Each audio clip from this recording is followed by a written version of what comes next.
네, 안녕하세요. 저는 귀를 통해 건강에 대해 소통하고 있는 17년차 약사 오혜서라고 합니다. 귀는 사실은 우리 몸의 전체적인 장부라든지 이런 혈자리들이 귀에 다 있거든요. 귀를 통해서는 우리 건강 상태를 좀 파악을 할 수가 있는 장점이 있어요. 오늘 다뤄볼 주제가 신장입니다. 그런데 신장이 특히 반사되는 곳이 귀거든요. 한의학적으로 봤을 때는 손은 심장이고 간은 눈의 상태로 볼 수 있고 그런 것들이 있는데 신장 기능은 귀에 반사되기 때문에 특히나 더 밀접한 관계를 갖고 있다고 보시면 돼요. 왜 나이가 들수록 신장에 관심이 더 많아지는 걸까요? 질환이 이제 악화가 되면서 최종적으로 투석을 하게 되잖아요. 신장까지 망가지게 되면 이게 죽음으로 가는 경우가 많습니다. 그렇기 때문에 신기능이 떨어진 것에 대해서 두려움이 있으시고 그렇게 되면 어떡하지 하는 그런 막연한 두려움이 좀 있으신 것 같아요. 그래서 아마 관심 많으실 것 같아요. 신장이 좋은지 안 좋은지를 귀의 어느 부분을 보면 알 수 있을까요? 귀에는 신장에 해당되는 혈자리가 존재를 합니다. 그래서 그 부분을 관찰을 하면 내 신장이 조금 약해져 있다 아니면 좀 질환으로 가까워지고 있다라는 거를 판단해 볼 수가 있습니다. 큰 귀로 이제 신장 자리를 말씀드릴 건데 저는 이어 테라피를 공부할 때 프랑스 이열과 중국 이열 두 가지를 다 공부를 했거든요. 이열 요법은 단순히 민간 요법이 아니고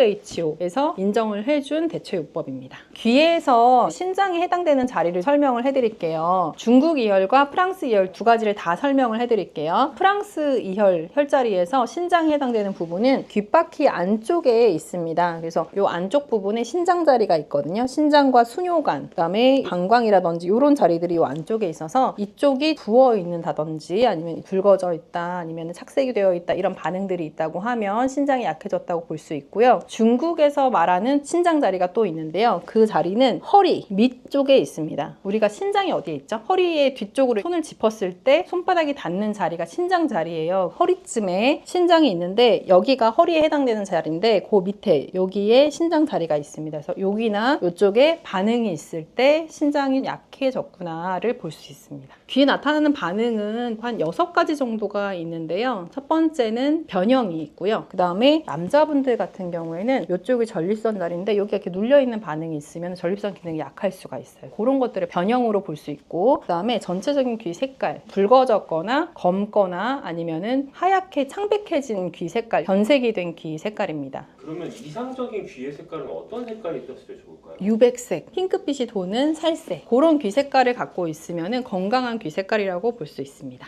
어두워지거나 붉어진 귀 색깔은 일반적으로 태닝한 톤이랑은 좀 다릅니다. 건강하게 어두워지는 그런 톤이 아니라서 병증을 그렇게 알아볼 수가 있습니다. 검붉은 색은 어디에 많이 있냐면 강남역 투다리 거기 가면은 이제 배 나온 회식하고 있는 부장님의 얼굴 색 연상되시나요? 검붉고 모공도 넓을 것 같고 배볼록 나와 있고 이런 분들의 그 피부 색이 귀에도 그런 색을 띠고 있으시거든요. 그 색깔이 염증성으로 검붉어진 색깔입니다. 제가 단톡방을 운영하고 있는데요. 지금 아마 고정 댓글에 링크를 남겨주실 거예요. 그쪽을 들어오시면은 질문 답변을 할 수 있는 방이에요. 귀 사진을 거기에 올려주시면은 건강하게 태닝된 귀인지 아니면 염증성으로 검붉어진 귀인지 제가 답변을 드리도록 하겠습니다. 또 세 번째는 각질인데요. 이제 귀가 원래는 이렇게 맨들맨들해야 되잖아요. 그런데 각질이 나타난 경우가 있어요. 그래서 각질이 잘 나타나는 부분은 하체에 해당되는 이런 부분이라든지 소화기에 해당되는 부분 이런 데 이제 각질이 잘 생기게 되는데 각질이 있는 부분은 혈액 순환이 잘 안 되는 거거든요. 그런 것들도 반응으로 볼 수가 있어요. 그 다음에 네 번째는 색소 침착이나 점이거든요. 점이 생기는 부위에 따라 반응을 알 수가 있는데요. 제가 예전에 상담했던 고객분 중에 한 분은 머리에 해당되는 부분에 점이 있었어요. 근데 점이 생겼다는 거는 우리 몸이 산화적 스트레스를 심하게 받았다는 뜻이거든요. 그렇기 때문에 그 기간도 한 5년, 10년 이렇게 쌓였을 때 점으로 생기는 경우가 있는데 머리에 생겼을 때는 두통을 많이 호소한다거나 그리고 이미 점이 돼 있는 경우에는 대화가 좀 산발적으로 되는 그런 분들은 꾸준히 관리를 하시면 좀 도움을 받으실 수 있겠죠. 다시 상태가 좋아지면 점이 사라질 수도 있나요? 점이 좀 옅어지는데요. 사실 점으로 생긴 거는 쉽게 없어지진 않아요. 다섯 번째는 블랙헤드나 화이트헤드가 생기는 거예요. 코에만 생기는 줄 아셨죠? 근데 코가 아니라 귀에도 생깁니다. 블랙헤드가 많이 생기는 부분이 여기는 우리 몸에서 신장과 폐에 해당되는 부분이거든요. 몸에 염증이 생기면 이 부분이 블랙헤드가 잘 생기고요. 여자분들 특히 갱년기 증상이 있는 분들이 여기 구진이 많이 있어요. 그래서 반대로 생각하면은 내가 아직 갱년기 증상을 겪을 나이는 아니지만 귓구멍 옆에 블랙헤드가 있다라고 하면 갱년기 증상을 좀 심하게 겪을 수도 있겠는데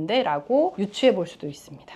이렇게 반응이 있을 때는 이런 상황이구나 라는 거를 인지를 하고 이쪽에 지압을 하는 것보다는 귀 지압 패치가 있거든요. 이런 것들 염증을 이제 흡착해 줄 수 있는데 그런 것들을 부착하는 방법이 있고요. 필요한 영양요법을 같이 하시는 거, 그다음에 식생활 개선을 하시는 게 도움이 될 수 있습니다. 그다음에 마지막은 혈관 확장이거든요. 귀에서 특정 부분에 혈관이 심하게 노출된 경우가 있을 거예요. 주로 이제 성장기 어린이들이 이렇게 노출된 경우가 있는데 성장기 어린이들은 이런 경우에는 영양분을 잘 채워주면 그 혈관이 노출된 게 다시 가라앉으면서 폭풍 성장을 하게 되거든요. 그런데 어른들은 이제 성장기가 아니잖아요. 혈관이 노출되어 있다 그러면 해당 부위에 순환이 잘 안 되면서 충혈이 되어 있는 거예요. 그런 부분들이 많이 있게 되면은 통증을 느끼게 됩니다. 모세혈관이 보이고 심해지면은 그 부위가 빨간색이 아니고 보라색, 붉어지기도 하거든요. 이런 부분에 이제 혈관이 노출된다라고 하면은 등에 통증이 생길 수도 있어요. 귀 혈자리 나타내는 지도가 있는데 그 지도랑 귀에 나타나는 반응을 공부해 두면요, 그 부분이 좀 불편하겠구나라고 유추해 볼 수가 있는 거예요. 귀 지도를 이제 좀 궁금해하시는 분 있으실 텐데 댓글에 보시면은 단톡방 링크가 있을 거예요. 거기 들어오시면은 이열 지도 사진이 방에 올라와 있기 때문에 거기서 보실 수 있습니다. 신장을 관리하기 위한 식이하고 생활습관 개선도 굉장히 중요할 텐데요. 그 부분을 또 말씀을 드릴게요. 기본적으로 신장이 안 좋으면은 짜게 먹으면 안 된다 이렇게 생각하시는 분이 많으신데 실제로 그렇지 않습니다. 건강한 소금을 선택을 하셔서 뭐 죽염도 있고 좋은 소금 선택하셔서 드셔야 신기능이 좋아집니다. 신장 기능이 약하신 분들은 이렇게 생각하시면 돼요. 바다에서 나는 식재료를 통해서 음식을 해먹는다. 바다에서 나오는 음식들은 염분을 머금고 있잖아요. 그래서 신장이 약해졌을 때는 우리가 몸에서 짠맛이 땡기기도 하고요. 실제 짠맛을 넣어줬을 때 신기능이 올라갑니다. 병원에서 얘기하는 그 나트륨 섭취를 줄이세요 하는 거는 몸에 안 좋은 정제소금을 이야기하는 거고요. 실제로는 건강한 소금, 천연 원료로서 짠맛은 섭취를 해주시는 게 신기능에 오히려 도움이 됩니다. 신장 기능이 안 좋으면 물을 많이 섭취하지 말라 이렇게 알고 계시거든요. 근데 실제로 우리 몸은 수분 섭취가 원활하게 돼야지 독소도 빠져나가고 해독이 이루어져요. 그래서 따뜻한 물로써 건강한 소금을 조금 타서 드시면 훨씬 도움이 되거든요. 따뜻하게 수분 섭취를 하시는 게 중요하고요. 숙면이 또 중요해요. 근데 시간도 중요해요. 우리 장기가 회복되는 시간대가 있거든요. 그런데 신장이 회복되는 시간은 밤 11시부터 1시입니다. 그래서 그 시간대에 내가 충분히 수면을 취해 주어야만 신기능이 회복이 될 수가 있습니다. 마지막으로 소리에 대한 자극을 너무 크게 받으면 신장도 상할 수가 있어요. 그래서 이어폰으로 너무 큰 소리를 듣는다거나 소음 속에 노출되어 있으면은 귀 청력도 약해지지만 신기능도 안 좋아질 가능성이 있기 때문에 그런 자극들도 줄여주시는 게 도움이 됩니다. TV 보시는 건 사실은 크게 지장이 없는데 문제되는 거는 우리가 이어폰을 꼽았을 때요. 직접적으로 여기에 소음이 가해졌을 때 안 좋거든요. 이 이어폰을 좀 빼고 자연의 소리를 좀 듣고 TV나 영상을 볼 때도 차라리 오히려 모니터를 두고 노트북으로 보게 되면 안 꼽게 되잖아요. 그렇게 하셨으면 좋겠다는 생각을 해봅니다. 기본적으로 아까 신장 자리를 말씀드렸는데 여기 안쪽 자리하고 여기 안에 신장 자리가 있다고 말씀을 드렸는데요. 우리 몸은 유기체로 연결되어 있기 때문에 어느 한 곳만 지압하거나 관리한다고 좋아지지 않습니다. 그래서 노폐물이 잘 빠질 수 있는 림프 자리 이런 곳들을 독소를 잘 빼주셔야 되고요. 그 다음에 심장이 건강해야지 피가 잘 돌 수 있겠죠. 그래서 심장에 해당되는 귓구멍 옆에 심장 자리들, 이쪽에도 또 심장 자리가 있거든요. 심장 자리들도 지압을 해줘서 피가 잘 돌 수 있도록 도움을 주면서 신장까지 마사지를 해주는 게 도움이 됩니다. 계속 귀를 주무를 수는 없으니까 귀 지압 패치를 해당하는 자리에 부착을 해두시면 훨씬 편하게 관리를 하실 수 있을 거예요. 종아리를 제2의 심장이라고 하거든요. 근데 심장 에너지가 좋아지면서 피를 잘 돌리면은 막혀있던 모세혈관이 잘 뚫려요. 신장은 모세혈관 덩어리라고 보시면 되거든요. 이 모세혈관들이 막히면서 신기능이 떨어지는 거예요. 심장 기능이 약해져도 모세혈관에 피가 안 가면서 신기능이 떨어질 수 있기 때문에 주무시기 전에 종아리 마사지를 해서 심장 기능을 올리는 걸로 신기능을 보조해주는 방법이 있습니다. 자기 전에 이 괄사를 통해서 발바닥이 이렇게 있고 다리가 있다고 하면요. 뒤꿈치 위에 아킬레스건 위쪽으로 이쪽을 풀어주시고요. 이 바깥쪽 부분에 긁어서 풀어주시고 종아리에 근육이 많은데요. 그렇기 때문에 이 심장 기능을 보조할 수 있고 제2의 심장이라고 부르는 거기도 해요. 세게 하시지 않아도 되고요. 이렇게 풀어주시고 그 다음에 오금 부분도 한 번 더 풀어주시면 도움이 됩니다. 또 폼롤러가 있으신 분들은요. 침대 위에 폼롤러 올려놓으시고요. 흔들면서 마사지 해주시는 것도 도움이 될 거예요.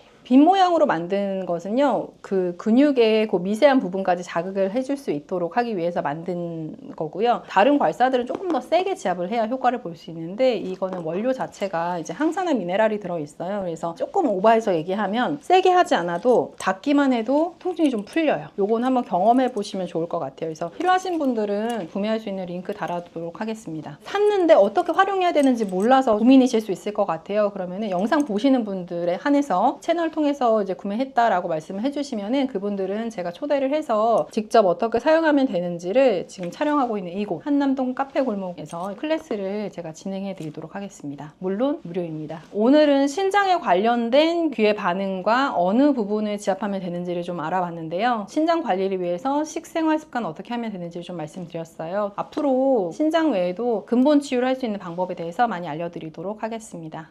귀를 통해서 건강에 대해 소통하고 있는 17년차 약사 오혜서라고 합니다. 귀랑 건강에 관련이 있나요? 네, 이렇게 큰 귀가 있는데요. 이게 네. 바로 우리 몸에 해당되는 그 혈자리들을 여기에 표현해 놓은 거거든요. 예를 들면은 이쪽은 머리 쪽이고요. 이쪽은 목 쪽이고 여기에는 췌장자리도 있습니다. 그래서 이 부분이 오늘의 주제에 해당되는 췌장자리인데요. 귀는 우리 몸의 축소판이라고 할 수 있기 때문에 아주 밀접한 상관관계가 있습니다. 췌장이 우리 몸에서 혈당 조절을 하고 소화 효소를 분비하는 기능도 하거든요. 사실 가장 걱정하시고 두려움으로 있는 것이 증상이 없이 치료가 어렵다는 그런 부분 때문에 두려움의 대상인 것 같습니다. 귀에서 췌장 쪽에 반응이 있는 분들한테는 미리 반응이 있다 말씀드리고 시기 관리를 하시거나 운동도 하시고 영양제도 섭취하시면서 관리를 하실 것을 적극적으로 좀 드리는 편이에요. 여기에 두 구역이 있어요. 여기 연골이 가운데 지나가고요. 여기가 소화기에 해당되는 부분인데 이 아래쪽이랑 이 위쪽 공간이 있어요. 그 위쪽 공간에 중심부 지점, 거기가 췌장자리거든요. 이 부분에 실핏줄이 지나간다. 여기에 어떤 반응들이 나타난다라고 하면은 췌장이 좀 힘들어하는데 라고 생각하시면 되고, 간, 담낭, 췌장 같이 가거든요. 그렇기 때문에 간에 해당되는 거는 오른쪽 귀에서 봐요. 간이 이쪽이거든요. 이 반응과 이쪽 반응을 같이 봤을 때 뭔가 칙칙하고 아니면 핏줄이 서 있고 덩어리 져 있고 한데 라고 하면은 췌장이 조금 힘들어하는구나 라는 거를 인지를 하시면 좋습니다.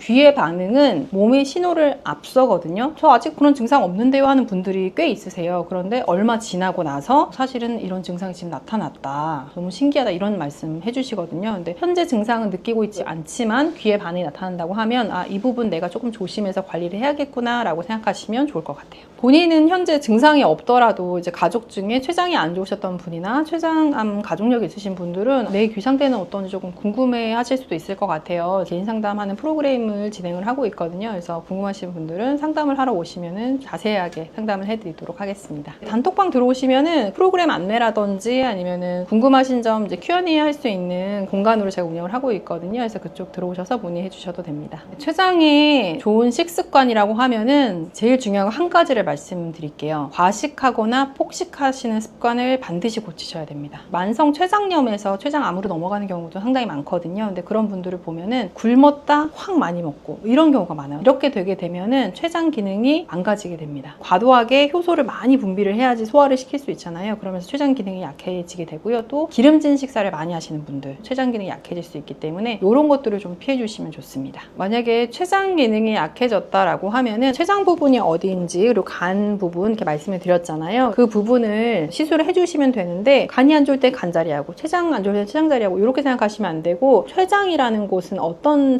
장기냐면요, 스트레스 많이 받고 걱정 많이 하시는 분들이 췌장이 상하거든요. 몸이 이완될 수 있도록 귀의 혈자리를 지압해주거나 활용하시면 좋거든요. 귀에서 이 부분이 이제 척추 라인이거든요. 척추 라인 따라서 지압을 해주시면 이 교감신경이 항진된 거를 많이 가라앉힐 수가 있습니다. 등 마사지 받으면 피로가 풀리는 것 같고 이완되는 느낌 받으시잖아요. 귀에서는 이 척추 라인을 따라 지압을 해주시거나 귀 패치를 이용해서 시술을 하시면 긴장된 거를 좀 이완시킬 수가 있습니다. 스트레스 받거나 긴장하게 되면 턱을 꽉 다물게 되거든요. 반대로 또 몸도 긴장이 되게 돼요. 그래서 턱관절 부분 이완을 해주시면 됩니다. 추가적으로 췌장 자리, 간, 담, 췌는 같이 가기 때문에 간장 자리랑 췌장 자리 지압을 해주시거나 시술해주시면 도움이 됩니다. 제가 공부한 프랑스 이열 테라피는 폴 노제 박사님이 규정을 해놓으면서 WHO에서도 대체요법으로 인정을 해주었거든요. 1990년도 그 당시에는 43개의 혈자리를 인정을 해줬고요. 현재는 90개에서 100개 정도 정도가 이제 공식 인증된 상태이고요. 활용하는 혈자리들은 한 거의 200개 정도 가까이 된다고 합니다. 전 세계적으로 인정되어 있는 테라피이지만 이제 보험이 되는 나라는 프랑스, 독일, 일부 국가들만 이제 보험이 돼서 의사들이 활용을 하고 있고요. 우리나라는 사실 보수적이에요. 그래서 이런 쪽으로 보험이 안 되는데 제도적인 개선이 되어서 보험까지 적용된다면 좋을 것 같습니다. 지압을 하시는 경우에는 생각날 때마다 이렇게 자주 해주시면 좋을 것 같아요. 지금 영상을 보시는 동안에도 이제 제가 말씀드린 자리들 이렇게 지압하면서 들어주시면 좋을 것 같고요. 귀 지압 패치 이용하신다고 하면은 이런 것들은 3일에 한 번 교체를 해주시면 제일 좋습니다. 제품에 따라 좀 차이는 있겠지만 보통 3일에 한 번 해주시면 됩니다. 췌장이 기능이 떨어졌을 때 나타날 수 있는 겪는 증상에 대해서 좀 말씀을 드려볼게요. 왜냐면은 귀를 봐도 잘 모르겠어요 하는 분들 계실 수 있을 것 같아요. 가장 큰 반응은 소화가 잘 안 돼요. 더부룩한 증상이 있고 장에 가스도 많이 차는 증상을 겪게 되고요. 두 번째는 등의 통증을 호소합니다. 특별히 운동하거나 그런 게 아닌데 등이 결리고 아프다? 반드시 그런 건 아니지만 한번 의심해 볼 수 있고요. 그 다음에 변 상태가 바뀌는데요. 변이 기름진 변으로 바뀌는 경우에 한번 고려해 볼 수 있는 증상 중에 하나입니다. 당뇨도 췌장의 기능이 약화되면서 나타나는 증상이잖아요. 당뇨를 오래 앓았던 분들이 췌장암으로 갈 수도 있고요. 당뇨가 있었던 것은 아닌데 갑자기 증상이 나타난 경우에도 췌장암이 진행되고 있을 수 있기 때문에 고려해 볼 수 있는 상황입니다. 당뇨 조절하는 방법에 대해서는 많은 분들이 관심을 가지시고 알고 계시거든요. 관리법에 준해서 관리를 하시다 보면은 췌장 건강도 지킬 수 있으실 것 같아요. 당뇨 관리할 때는 혈당이 급격하게 오르지 않게 하기 위해서 식이를 관리를 하게 되거든요. 그래서 GI 수치라고 수치가 높지 않은 음식으로 섭취를 하라고 말씀을 드려요. 그래서 식사 습관 들이실 때도 섬유질이 풍부한 야채 종류 먼저 드시고 단백질 섭취하시고 건강한 지방 섭취하시고 그 다음에 탄수화물 섭취하시고 이렇게 식사 순서만 바꾸셔도 혈당을 조절하는 데 도움이 많이 되거든요. 평소에 식습관을 이런 순서로 하시는 걸로 하시면은 훨씬 도움이 되실 거고요. 가장 제가 지적을 많이 하는 부분이 믹스커피예요. 젊은 분들은 라떼에 시럽 추가, 카라멜 마키아토 이런 것들 많이 드시게 되면은 췌장 건강이 안 좋아질 수밖에 없습니다. 가장 중요한 거는 스트레스 관리인데요. 너무 애를 쓰거나 스트레스를 많이 받거나 하면은 췌장 기능이 상하게 됩니다. 기회가 되신다면 명상을 하시는 것도 도움이 참 많이 돼요. 그래서 내 마음을 편안하게 하는 것, 감정적인 소모를 많이 줄이는 것 이런 것들이 결국은 췌장 건강을 지키는 지름길이라고 생각이 됩니다. 생각이 많은 분들이 앉아서 명상을 하려고 하면 그 생각에 깊이 들어가게 돼서 도움이 되지 않을 수가 있거든요. 그럴 때 하시면 좋은 게 산책이에요. 산책을 한 20-30분 정도 하시면 머리도 많이 비워지고 감정적인 정화도 많이 되거든요. 그래서 걷는 거, 아니면 가볍게 뛰시는 거 이런 것들을 해보시면 도움이 많이 되실 것 같습니다. 그래서 여기 한남동으로 오신 건가요? 바로 남산타워가 원래는 제가 여기를 명상 공간으로 운영을 하기 위해서 이제 공간을 마련한 거기도 합니다. 클래스도 운영을 하고 같이 명상하는 시간을 갖기도 합니다. 클래스는 보통 제가 매월 셋째 주 토요일 날 진행을 하고 있는데요. 정보에 대한 거는 이제 댓글 보시면은 안내가 되어 있을 거예요. 그래서 관심 있으신 분들은 고정 댓글 한번 확인해 보시고요. 조금 더 깊이 있게 배우고 싶은 분들은 전문가 과정이 또 있습니다. 건강관리뿐만 아니고 내 주변에 배우자 아니면 자녀분들, 부모님 건강관리 하는데 활용을 할 수 있는 그런 지식들도 배우실 수 있습니다. 췌장이 됐든 간이 됐든 건강하지 않은 상태로 이제 향하고 있는 거잖아요. 건강한 방향으로 돌리는 게 가장 중요하다고 보거든요. 해당 부위에만 너무 집중하고 어떻게 하면 췌장을 건강하게 하지 이렇게 생각하시기보다는 건강한 삶을 살기 위해서는 어떻게 해야 될까라는 질문을 먼저 던져보시고요. 즐겁게 할 수 있는 일이 뭔가를 찾아보시면 훨씬 도움이 되실 것 같고 그런 활동을 하시면서 오늘 제가 알려드린 귀 지압법을 적용해 보시고 식이 관리할 수 있는 방법 알려드린 것도 실천을 해보시면 훨씬 도움이 많이 되실 것 같습니다.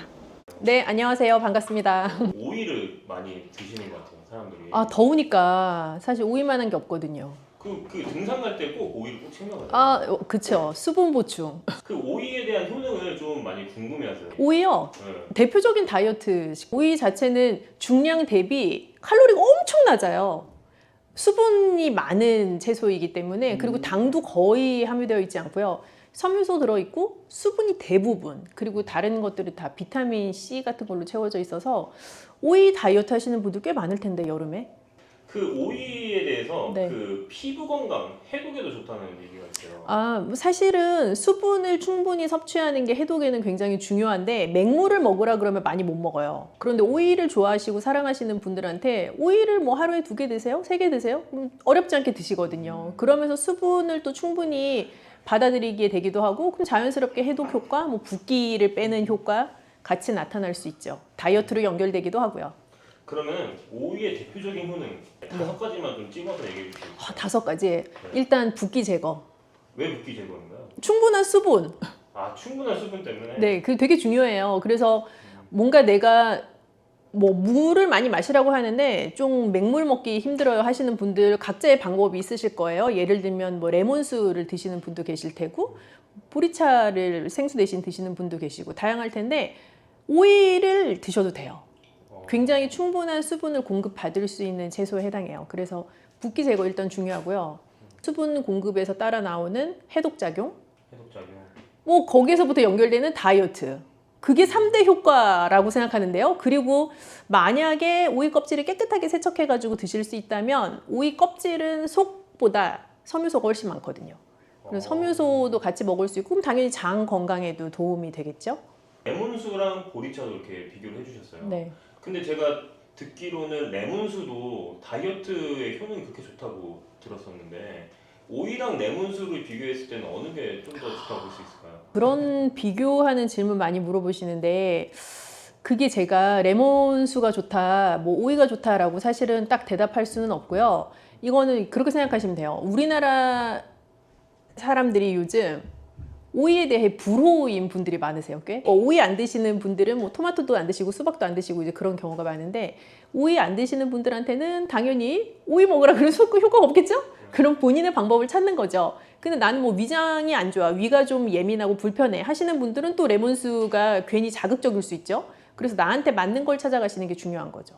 좀 위장이 안 좋으신 분들은 그 레몬수 대신 오이로 다이어트를 하시는 게 좋고 네, 그렇게 생각하실 수 있죠. 예. 만약에 오이 알러지나 오이를 좀 불호하시는 분들은 레몬수를 드시면서 또 그럴 수 다이어트 있죠. 제가 듣기로는 그 체온 조절에도 도움이 된다고. 체온 조절이요. 근데 네. 보통 이제 여름에 막 덥고 무덥고 아까 산에 가는 얘기도 하셨는데 막 무더울 때 등산 가고 하면 굉장히 열이 빠르게 오른단 말이죠. 이제 그럴 때 예를 들어 이온 음료나 스포츠 음료 혹은 생수를 마셔서 내 몸의 체온을 급격하게 다운시키는 것보다는 오이처럼 약간 중화된 방법으로 체온을 조절하는 게 더 권장되기도 하거든요. 그래서 조금 천천히 적정한 밸런스로 체온을 돌이킬 수 있다는 장점이 있죠. 그럼 땀이 많이 났어요. 그럼 땀이 난다는 거는 수분만 빠져나가는 건 아니거든요. 내 몸에 있는 전해질이 같이 밖으로 나가는 건데 그렇기 때문에 스포츠 음료, 이온 음료를 먹으면 수분도 먹는 거지만 전해질도 같이 공급을 받는 거라 생수보다는 이온 음료가 오히려 빠르게 수분과 전해질을 보충할 수 있다.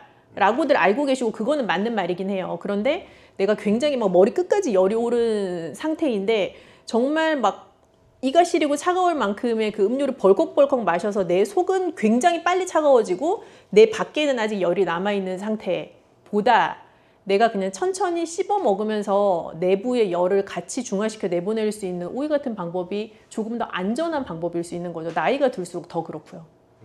그렇게 되면 약간 심장마비나 그런 쪽으로도 올 수 있는 건가요? 아주 심각하면 그럴 수 있겠죠. 오이 껍질에는 네. 혹시 어떤 효능이 있는지 좀 구체적으로 말씀해 주실 수 있어요? 오이 껍질이 더 진하고 오이 속은 좀 희끄무레하잖아요. 네. 그래서 오이 껍질에 굉장히 영양소가 어떻게 보면 밀집되어 있는 그 색깔로부터 오는 항산화 성분의 영양소가 밀집되어 있다고도 볼 수 있는데 아마 고등학교, 중학교 시간, 생물 시간에 다 엽록소 뭐 이런 거 들어보셨을 거예요. 네. 그거 이제 클로로필이라고 부르는 건데요. 오이 껍질에는 클로로필이 굉장히 많아요. 그래서 농약 문제 때문에 이제 껍질을 보통 벗기고 요리를 하시기도 하고 뭐 반쯤 벗기기도 하고 하시는데 뭐 식초물이나 그런 데다가 담궈놨다가 하시게 되면은 너무 뾰족뾰족한 어떤 오이에 따라서 이 뾰족뾰족한 게 있기도 하잖아요. 그런 네. 것만 잘 제거하시면 껍질 같이 섭취하시는 거 언제든지 권장드리죠. 오이 지금까지 얘기만 들었을 때 너무 좋은 것 같아요. 슈퍼푸드처럼 느껴지는데 오이와 함께 먹으면 안 되는 음식이 있을까요? 뜨거운 곳에 있을 때 혹은 내가 막 머리 끝까지 열이 올랐을 때 나를 이렇게 좀 차갑게 진정시켜 줄 수 있는 거다라는 말씀드렸는데 그거를 조금만 반대로 생각해 보면 너무 찬 성질이 있는 식품이랑은 안 맞는 거예요. 예를 들면 오이랑 뭐 찬 우유를 벌컥벌컥 같이 먹는다거나 상상만 해도 배가 아프지 않으세요? 그렇죠. 그렇게 먹는 건 별로 안 좋고 오이랑 당근을 같이 먹는 게 무슨 치명적이어서 안 좋은 게 아니라 서로 가지고 있는 영양 성분 사이에 약간 상충이 일어날 수도 있어요. 그런데 내가 얘랑 얘를 같이 먹으니까 정말 내 몸에 별로야 이렇게까지 느끼려면 한 트럭씩 먹어야 돼. 그렇게까지는 아니지만 어쨌든 영양 성분상의 작용으로 봤을 때는 오이랑 당근을 같이 먹는 게 썩 뭐 좋은 밸런스는 아니다. 그 정도로 생각하셔도 될 것 같아요. 근데 이걸 어떻게 생각하셔야 되냐면 이제 음식의 성질에 있어서 차다라고 하는 거는 음식 자체가 차갑다, 뭐 음식 자체가 뜨겁다 그런 개념이라기보다는 내 몸에 들어왔을 때 찬 성질을 가지고 있다로 이해를 하셔야 되는데, 이제 말씀하신 것처럼 오이 냉국을 예를 들면 우리가 오이 냉국 만들 때는 식초도 들어가게 되고 뭐 미역 같은 재료도 같이 들어가고 양파 같은 것도 뭐 슬라이스해서 들어가기도 하고, 그래서 오이의 찬 성질을 보완해 줄 수 있는 다른 재료들이 같이 들어가요. 그 오이 냉국 자체는 오히려 여름철에 더 수분을 빠르게 공급해 줄 수 있고 좀 입맛도 돋궈줄 수 있는 메뉴가 되기도 하죠. 양파나 이런 것처럼 오이 냉국에 들어가면 좋은 재료들 좀 몇 개. 미역, 양파, 그리고 뭐 식초 반드시 들어가니까 좋은 식초. 요즘 많이 말씀하시는 뭐 발사믹 식초 같은 것도 비싸다고 다 좋은 건 아니고요. 그냥 나한테 맞는 적당한 향을 가지고 있는, 그리고 뒷면 돌려보셨을 때 뭔가 첨가물 없이 자연 발효된 그런 식초는 뭐 브랜드 상관없이 모두에게 좋죠. 레몬수는 사실은 마시면 나중에는 배가 고플 것 같은데, 근데 이것도 말하자면 다이어트를 하려면 너무 많이 먹으면 안 될 텐데. 레몬수도 다이어트에 도움이 되고 오이를 먹는 것도 다이어트에 도움이 되는 건 사실인데, 이제 질문의 핵심은 레몬수를 먹으면 배가 꺼져서 후속적으로 음식을 더 많이 먹게 되지 않냐, 뭐 이제 그런 심도 있는 질문이었던 것 같아요. 뭐 그럴 수도 있지만요, 사실 레몬에 들어있는 성분이 소화가 잘 되게 해주는 성분도 분명히 있지만 그 자체를 가지고 나의 식욕을 약간 저하시킬 수 있는 효과가 있기도 또 해요. 그래서 레몬을 먹고도 내가 위장이 좀 불편한 걸 느끼지 않고 위가 예민하게 느껴지지 않으시는 분들이라면 하루에 한 반 개 정도의 레몬을 이렇게 생수에다가 채워놓고, 즙을 짜서 채워놓고 그거를 수시로 마시는 건 전 추천드리고 싶고, 그러면 자연스럽게 레몬 안에 들어있던 강력한 비타민 C의 항산화 성분도 내가 섭취할 수 있기 때문에 뭐 꼭 소화가 잘 돼서 배가 고파진다? 물론 그런 부작용이 있을 수 있지만 그래도 레몬수의 엄청난 효과는 여전히 있다고 생각하고요. 레몬수보다 나는 오이파야 하시는 분들은 오이를 많이 먹어서 열량을 과다 섭취하여 다이어트에 도움이 안 된다라고 생각하시려면 정말 한 2트럭 드셔야 돼요. 오이는 거의 열량이 없는 채소라고 생각하시면 돼서, 오히려 과량의 오이를 먹었을 때 나타날 수 있는 문제는 뭐 설사가 난다거나 하는 이슈가 차라리 생길 수가 있죠. 이게 과열량을 섭취하게 되는 확률은 거의 없고요. 그래서 오이를 뭐 내가 하루에 몇 개까지 다이어트 할 때 먹어도 되냐, 그럼 제가 여기서 30개까지 드셔도 됩니다 이렇게 말씀드릴 수는 없고, 뭐 하루에 한 양심적으로 한 3개 정도까지 되지 않을까. 왜냐하면 사실 이제 나이가 들수록 나타나는 공통 문제 중에 하나가 변비거든요. 그래서 변비 환자에게 우리가 일반 젊은 성인들이 먹고 약간 복통과 설사를 유발할 수도 있는 그런 재료를 주어서 화장실을 잘 가게 해도 되냐, 굉장히 위험한 발상이에요. 그래서 변비라는 게 여러 이유에서 비롯될 수가 있는데, 우선 노년기에 찾아오는 변비의 이유는 크게는 2가지예요. 이제 식사량 자체가 많이 줄어서 내가 위에서 먹어야 밑으로 내려갈 게 있는데 이제 그렇게 할 만큼 밀어내줄 수 있는 게 없어서 변비가 오기도 하고, 2번째는 모든 소화기관은 결국 근육의 작용이에요. 그래서 내가 근력 자체가 점점 빠져나가기 때문에 이제 소화를 이게 꿈틀꿈틀거리면서 시켜줄 수 있는 힘이 많이 딸리게 되고, 그래서 변비가 올 수가 있거든요. 그 2가지 이유 모두 다 사실은 어찌 보면 자연스러운 노화의 과정이기는 한데, 변비라는 건 굉장히 괴롭죠. 그러나 뭔가 배탈을 유발할 수 있을 것 같은 뭐 찬 우유 이런 거를 먹고 화장실 가야지, 그건 되게 위험해요. 그래서 전혀 권하지 않습니다. 우리 어릴 때는 요즘은 뭐 마스크팩 같은 게 많지만 그때는 너도 나도 얼굴에 오일을 붙이고 있었는데. 그렇죠. 아주 훌륭한 질문입니다. 한 3주 동안 다뤄야 되지만 이제 피부 건강과 먹는 것에 대한 얘기를 또 해야 되거든요. 예전에 이렇게 얇게 오이 썰어가지고 이렇게 붙이고 있고, 뭐 엄마들이 화들짝 놀라서 일어나면 오이 막 떨어지고 막 이런 그 시절에 말이죠. 그 오이 팩이 정말 좋아요. 왜 좋은데? 라고 하실 텐데요. 일단 오이 냉장고에서 나왔잖아요. 시원하잖아요. 그 슬라이스 얇게 하면 얼굴에 탁 붙거든요. 시트지처럼. 그래서 일단 내 얼굴에 올라있는 이 열을 다운시키는 데 굉장히 도움이 되고, 뭐 당연히 얼굴 열이 이렇게 내려가니까 사람 기분이 좋아지지 않겠어요? 그러니까 오이의 상큼한 냄새도 나면서 얼굴 열도 좀 내려가고 이 피부에 즉각적인 수분 공급도 되는 것 같고 하니까 기분이 당연히 좋죠. 그래서 여러 이 마스크팩들도 보면 뭐 여기에 뭐 콜라겐이 들어있어요, 뭐 각종 비타민 C, 비타민 A가 들어있어요, 그런 류의 마스크팩들이 많은데 사실 다 들어보면 그 영양소란 말이죠. 그거를 내가 얼굴에 붙이고 있는 게 좋으냐, 내가 먹는 게 좋으냐라고 하면 단연코 2번입니다. 예를 들면 내가 콜라겐을 얼굴에 붙이는 게 좋냐, 뭐 콜라겐을 크림으로 바르는 게 좋냐, 아니면 콜라겐이 들어있는 음식을 먹는 게 좋냐라고 하면 노리는 효과는 같거든요. 내 피부에 콜라겐이 채워지기를 원하는 효과인 건데 내 얼굴에 붙이고 있다고 해가지고 그 콜라겐이 내 피부 밑에 콜라겐을 필요로 하는 곳까지 내려가는 건 아니에요. 근데 먹는 것도 결국에 어떻게 생각하면 마찬가지 아니야? 라고 생각하실 수 있지만 먹는 것은 피부에 붙이고 있는 것 대비해서는 훨씬 대사라는 과정이 있기 때문에 결국 내가 원하는 목표를 조금 더 잘 달성할 수 있게 하는데 도움이 되죠. 몸에 안 좋은 거를 안 먹는 게 더 빠를 수 있어요. 술, 탄 거, 뭐 기름진 거 뭐 이런 거. 그럼 박사님 붙이고 먹고 두 개 다 하시나 보네. 아, 저는 오일 좋아해요. 여름에 많이 먹는 재료 중에 하나예요. 안녕하세요. 우유를 평생 안 드시다가 어느 뭐 70세, 80세 돼서 갑자기 드시는 분은 안 계실 거예요. 그죠? 네. 그래서 뭔가 우유에 대한 내가 노출되었던 마셔보았던 경험치라는 게 개개인마다 다를 수가 있는데요. 우유를 드시고 조금 불편해라고 하시는 분은 그냥 한마디로 딱 우유 먹으면 더부룩해 소화가 안 돼 라는 표현을 하시는 분들이 많으시거든요. 그래서 그런 증상이 내 개인적으로 과거에도 있었고 지금도 뭐 가끔 우유 마시면 그런 증상이 있다면 혹은 우유가 들어간 음료, 예를 들면 라떼 이런 걸 먹었을 때 그런 증상이 있다면 그분은 우유 자체가 조금 소화하기 힘드신 분일 수도 있죠. 그러면 우유랑 함께 먹으면 네. 소화에 부담을 줄 수 있는 음식이 혹시 있을까요? 저지방, 무지방 우유가 아니고서는 우유 자체는 단백질도 되게 많고 지방 함량도 높은 음식이에요. 그래서 우유를 드실 때 무엇을 같이 먹느냐에 따라 똑같은 우유라도 소화가 오늘 좀 유독 불편한데 라는 생각을 하시게 될 수도 있는데요. 위에 머무는 시간이 긴 음식, 예를 들어서 빵이랑 우유를 같이 먹는 경우도 많잖아요.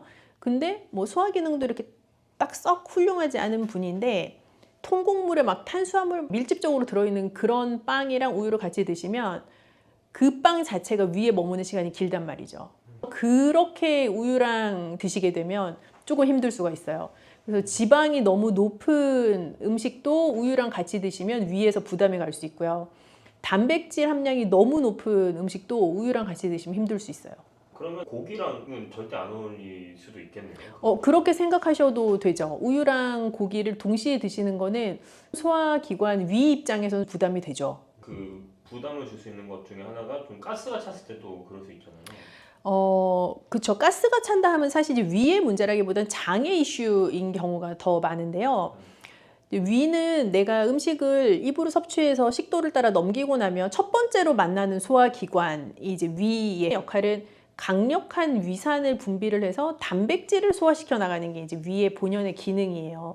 그래서 위에 체류하는 시간이 긴 음식이라는 것은 단백질 함량이 아주 높거나 혹은 지방 함량이 높은 것들이 이제 위에 체류하는 시간이 일반적으로 긴데 그런 음식을 우유랑 같이 먹게 되면 위산의 역할이 적정하게 이루어지지 않은 상태에서 계속 위에 체류하는 시간이 길어지니까 더부룩하다라는 느낌을 갖게 되는 것이고 우유를 찬 성질의 식품과 같이 먹었을 때는 이제 하복부에서 가스가 찬다라는 느낌 받으실 수가 있죠. 그래서 그 위가 무겁고 더부룩한 거랑은 좀 살짝 다른 느낌일 수 있어요. 그 과일이랑은 조합이 괜찮아요. 과일이랑도 별반입니다. 왜냐하면 우유에 있는 성질과 우리가 예를 들어서 시트러스 계열, 뭐 신맛이 많이 나는 감귤류, 뭐 이런 거를 같이 먹게 되면 우유 자체는 그 산성 성분이랑 만났을 때 약간 유막을 형성하면서 굳는 형태를 보이게 돼요. 우리가 그걸 커드라고 부르는데 그런 커드를 형성하게 되는 형태로 위에 머물게 되는 시간이 이제 생길 수 있는 거예요. 그래서 우유랑 산성 성질이 높은 과일은 궁합이 별로 좋지 않아요. 그리고 찬 성질을 내는 과일과 우유를 함께 먹는 것도 썩 좋지는 않습니다. 우유는 어느 것과도 좀 조합이 안 좋을 것 같은데. 잘 익은 바나나를 우리가 쉐이크를 만들 거다라고 하면 우유랑 같이 넣어서 갈아서 드시기도 하시잖아요. 네. 그건 맛도 괜찮고 또 뭐 딱히 내 소화기관을 주는 형태의 조합도 아니고요. 그 조합에 연두부를 넣어서 같이 가셔도 돼요. 그러면 연두부요? 네, 두부에 있는 단백질도 섭취하면서 아까 단백질이랑 같이 먹으면 위에 머무는 시간이 길다고 하지 않았나? 근데 이 쉐이크, 연두부라는 것으로 만들어진 쉐이크는 이미 많이 갈아진 상태, 부드러운 상태이기 때문에 위에서 뭐 그렇게 크게 분해할 일이 많이 없어서 닭고기와 우유를 같이 먹는 것처럼 내 위에 부담을 주진 않아요. 그래서 그런 류의 페어링은 나쁘지 않고 뭐 삶은 달걀과 우유를 같이 먹는 것도 나쁘진 않습니다. 그거는 아주 과량의 단백질이나 조직이 단단하게 형성되어 있는 단백질을 먹는 것은 아니기 때문에 그런 조합도 괜찮아요.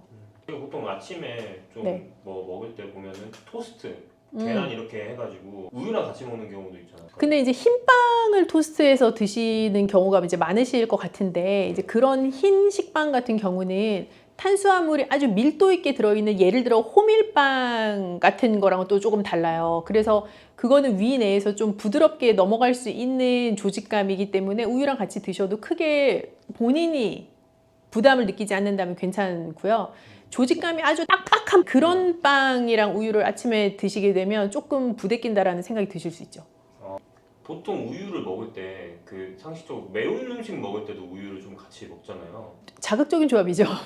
그래서 매운 음식을 먹어서 내가 불편함을 느끼기 때문에 우유 혹은 쿨피스 이런 거 찾으시는 건데 내가 매운 음식을 먹었을 때 그 자극성 자체가 내 위 점막에서 느껴진다라는 의미로 해석을 할 수가 있거든요.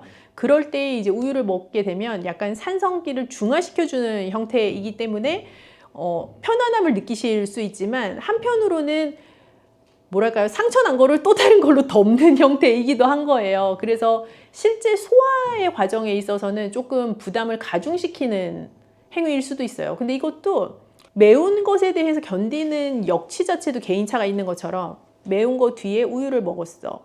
어떤 분은 너무 괜찮죠. 우유의 효과라는 게 있을 수 있다고 생각하시지만 어떤 분은 그렇게 드시고 나서 바로 화장실로 달려가시는 분도 있을 수 있거든요. 그래서 각자의 개인차는 분명히 존재할 수 있는 요법이죠. 그러면은 우유를 좀 건강하게 마시려면은 어떻게 마시는 게 좋을까요? 아까 이제 뭐 바나나랑 네네네. 연두부를 말씀해 주신 것처럼 좀 우유를 좀 건강하게 잘 먹을 수 있는 방법이 있으면 좀 좋을까요? 일단 우유 자체를 뭐 좋아하시고 소화하시는데 크게 불편함이 없다고 하면 저는 성장기 어린이들한테는 뭐 무지방, 저지방 선택하는 것보다 그냥 일반 흰 우유를 선택을 해서 뭐 잘 익은 바나나나 혹은 오트 그런 거를 넣어서 이제 갈아가지고 먹는 방법도 좋다고 생각하고요. 이제 그 방법이 일반 우유를 그냥 먹는 것보다 조금 더 좋겠다라고 생각을 하는 이유는 우유 자체의 액체의 흐름성보다 바나나나 귀리를 우유와 함께 갈고 나면 좀 뻑뻑하잖아요. 그래서 목 넘김 자체가 꿀떡꿀떡 이렇게 넘어가지는 않아요. 그래서 먹는 속도도 좀 줄어들게 되고 그래서 우유를 200ml를 마신다고 해도 그냥 일반 우유 200ml 먹는 거랑 우유 200ml를 넣어서 갈아 놓은 쉐이크를 먹는 거랑 내 위에서 우유가 들어오는 속도가 다르잖아요. 그래서 좀 소화시키는데 오히려 낫다는 생각도 들고 또 비타민, 미네랄, 바나나에서 오는 거 그런 거 식이섬유 같이 섭취할 수 있는 방법이기 때문에 더 좋다고 생각 들고요. 뭐 어르신들한테 추천을 드리고 싶은 방법은 이제 식사를 하시면서 일반 밥이 잘 안 넘어가니까 뭐 죽을 드셔서 조금 부드러운 식사를 하시고 싶거나 혹은 뭐 누룽지를 끓여서 드시거나 하는 류의 식사를 한 끼 정도 대용하시는 경우가 꽤 있단 말이에요. 근데 그런 류의 식사는 굉장히 탄수화물 편향적인 성격을 가지기가 쉬워요. 그래서 그런 식사를 뭐 한 끼 정도 드시는 분들은 죽을 끓일 때 물을 넣지 않고 우유를 넣어서 같이 끓이는 것도 괜찮아요. 그러면 조금 더 고소한 맛이 나기도 하고 우유가 가지고 있는 영양 성분도 같이 먹을 수 있기도 하고요. 아 근데 이렇게 들었을 때는 뭔가 상상이 안 나는데 우유로 죽을 만든다는 게 타락죽이 우유로 만든 죽이잖아요. 어떻게 보면 아주 고급 음식이고 서양 요리 중에 리조또라고 하는 것도 우유나 뭐 또 뭐 크림 베이스의 것들을 가지고 쌀알과 같이 끓인 거니까 비슷한 느낌일 수도 있죠. 그래서 우유를 물 대신 활용하셔서 죽을 끓이시는 것도 또 좋은 영양 밸런스를 가져갈 수 있는 방법이에요. 우유를 좀 건강하게 드시고 싶은 분들한테 마지막으로 좀 한마디 해주시면 좋을까요?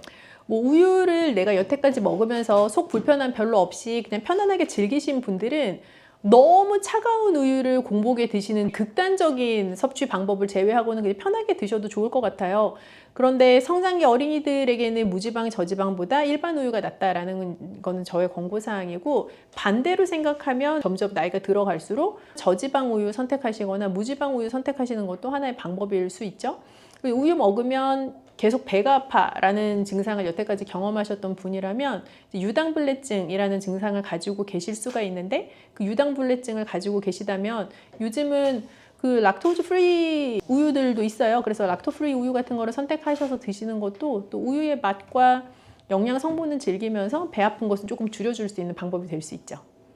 우유를 먹어서 보통 배탈이 난다라고 하는 건 이제 장이 좀 과민해져 가지고 설사를 하는 경우들이 많은데 반대로 우유를 먹어서 소화가 안 된다는 사람들도 생각보다 제법 많던데 아까 설명했던 거랑 약간 비슷한 개념이긴 한데 우유를 먹어서 더부룩하다라는 느낌을 갖는 경우는 대부분 위에서 더부룩하다라는 느낌을 갖는 거고 우유를 먹어서 가스가 찬다거나 뭐 설사가 난다라고 하는 경우들은 장에서 느껴지는 이제 증상인 경우가 많아서 위와 장은 물론 연결되어 있는 하나의 튜브이기는 하지만 어떤 사람은 유독 위가 불편함을 많이 느끼고 어떤 사람은 좀 장 트러블이 많고 이게 각각 가지고 있는 약점들이 다르잖아요. 소화기관 내에서 이제 그런 것들에 따라 작용을 느끼는 게 좀 다르기도 하죠. 그래서 어떤 분들은 평상시에는 뭐 우유 먹는 거 괜찮은데 뭐 컨디션 떨어진 날에 우유 먹으면 바로 화장실 간다 이런 분들도 계시거든요. 경우에 따라서 좀 다르기도 하고요. 그러면 그게 우유만의 문제가 아니라 그냥 사람의 컨디션의 문제가 될 수도 있고. 그렇다고도 보여지고요. 그리고 우리가 어떤 음식이든 먹고 나면 그 음식을 소화시키는 데에는 반드시 소화 효소라는 것이 필요해요. 그래서 어떤 날은 소화 효소의 합성이 아주 원활하고 그 소화 효소가 잘 분비되어서 잘 작용할 수 있는 컨디션과 나의 모든 체내 구조를 갖추고 있는 날도 있지만 어떤 날은 내가 극도로 피곤하거나 혹은 전기니에 먹었던 음식 혹은 어제 먹었던 뭐 술 뭐 이런 것 때문에 내 몸 안에서의 소화 체계 자체가 완벽하게 세팅이 안 되는 날이 있을 수 있잖아요. 이제 그런 것들에 따라 같은 음식이라도 내가 보이는 반응도 다를 수 있죠. 효소 같은 것도 좀 많이 드시는 편인데 그런 게 실제로 좀 도움이 많이 되나요? 뭐 제품의 종류와 무관하게 효소라는 제품 효과가 있습니다 없습니다 그렇게는 판단을 드릴 수가 없고요. 효소라는 것은 원래 내 몸 안에서 만들어지는 물질이에요. 그 효소라는 게 작용을 해서 어떤 특정한 영양소의 소화를 돕게 되기도 하는데요.